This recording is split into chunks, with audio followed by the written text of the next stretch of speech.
You might have heard by now that Apple are changing their Mac operating systems to run no longer on Intel, but their own ARM chips. And I want to quickly talk about how this affects creators moving forward. Let's begin.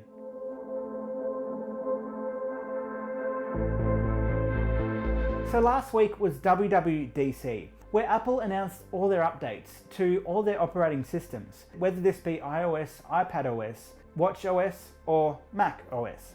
And that's what I want to talk about today. So I actually recorded this video last week, though I decided to refilm it as there's some new information that came out which I think is important to add to this video. So WWDC ran their keynote as they usually do, but this one was a bit different. Due to all the restrictions because of this virus, Apple decided to run WWDC and their large keynote where they make all these announcements completely virtual, so anyone could take part. This is great for developers who create software for any of the Mac systems. Now, first of all, there's one thing I'd like to say about the keynote.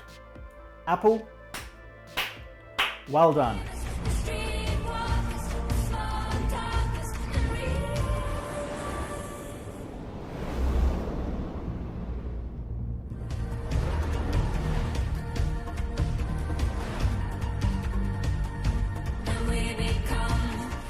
Good morning and welcome to WWDC. This keynote was top-notch, high production values all around. I liked the fact it was interactive and the camera moved with ease around their headquarters. Normally when they run these keynotes, they're live and people would come onto stage to make the announcements. Because this one wasn't live, they had the freedom to change it up and they were able to make it more interactive and pre-record it. But let's move on to their big announcement, which affects pretty much all creatives out there. And this announcement was changing from their current Intel chips, which they currently use in their iMacs, and changing it to ARM. Because today is the day we're announcing that the Mac is transitioning to our own Apple Silicon. Now this is more than just a simple change of chips. This effectively changed the way the computers run completely. This is a completely new computing language. And changing the chips actually has quite a few benefits, and that's what I want to talk about, and how that will impact creatives. First of all, the biggest benefit is that they're changing to their own ARM chips. These are the exact same chips that run their iPhones and their iPads. This means that all of their devices will speak the exact same language. Now the first benefit is the fact that this automatically means that any app that runs on iPad or iPhone will straight away be accessible on these new Macs natively, so all the game developers don't have to do a thing. This is great for people who are developing different programs and different systems for all their different devices. All of a sudden this software will be available to anyone without having to lift a finger. This also streamlines the way that apps are created. So if they wanted to make a better experience for the Mac, they easily can, without having to worry too much about how it'll run, because they all speak the same language. And that brings us to filmmakers. No, I haven't forgot you. This is where it gets interesting. Because they're speaking the same language, people who code an app for these new ARM iMacs automatically means that they will run, in theory, on an iPad. No, I didn't say, hey Siri. If you're someone who uses the Adobe suite, then in this announcement, they effectively said that they're working on creating Adobe for this new ARM architecture. So that means from day one, we're going to have the Adobe software available to the Mac. And in theory, we can have it running on the iPad. This opens up a few doors. If this is true, and we can get Adobe Premiere running on the iPad, when I'm on a shoot, this would be a simple, easy way to do a quick edit on the go.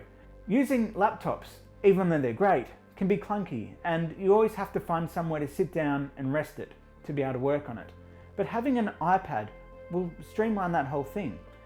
Being able to use a pen and quickly edit it sounds like a golden opportunity. So in essence, this has a few benefits. First of all, for developers, this means they only have to create their app once and it'll run on all their systems. And with a few tweaks, they can also make their app available for some standalone experiences for these different platforms. They don't have to build something from scratch and try and get it working on all the different platforms. But if it's a simple game, then there will be no reason to actually develop a separate Mac version. It just means that you've got a larger pool to play with. And because these would be windowed inside the Mac OS system, we can automatically get things like Twitter, if you're into that kind of thing, and other apps, small little trivial apps that we have on our phone. There's a few times when I know I'm editing and I'll find myself pulling out a small app on the phone to quickly look at whatever it might be. Well, automatically I'm not going to have to do this because I can get the app running straight on the computer. And because these ARM chips have shown that they're already pretty speedy as they are, we're getting the current iPad Pro, in some cases, faster than the MacBook Pro counterpart. I think once they really get into the Mac ecosystem and develop chips especially for that, where you've got extra power and you've got extra grunt behind it, I think they're going to be able to make some really, really powerful ARM chips. For someone who spent a long time editing on an iMac Pro, it's going to be interesting to see how they will go ahead and make a chip that can be just as fast as that iMac Pro that I'm used to. So I'm looking forward to see how this goes. Now, I'd like to finish with just this one last potential opportunity for Apple in the future. Because they're all going to straight away speak the exact same language, all these different operating systems, there's a small chance that we might actually see a Mac OS on an iPad. This, I think, would be very, very exciting to have all the functionality of a Mac OS on an iPad. Now, I understand the reasons why not to do this, because, you know, you've got big fat fingers trying to press small little icons. I think with combination with the Apple Pencil and the new operating system that Apple's announced with larger buttons and more tactile features, I think we could have something that's quite powerful and something that would be very, very useful on the go, especially with my dream idea of being able to do quick edits on the shoot to see how they run. All in all, it'll be very interesting to see if this is something that Apple potentially have up their sleeve, because it looks like maybe they're going that way. Even if they give us the opportunity to pick one or the other, will be very interesting. So I think whether you're a game developer, you're a filmmaker, or even a designer, hopefully moving forward, this kind of seamless integration between all their platforms is something that turns out to be beneficial for everyone involved, no matter who you are. For someone like me who's in the Mac ecosystem, because that's, I guess, the industry standard for the work that I do, I think this has come at the right time. This is a chance to streamline everything for everyone and potentially get devices and uses for these devices that we haven't seen before from Apple. So really, we'll see what happens. Here's to the future.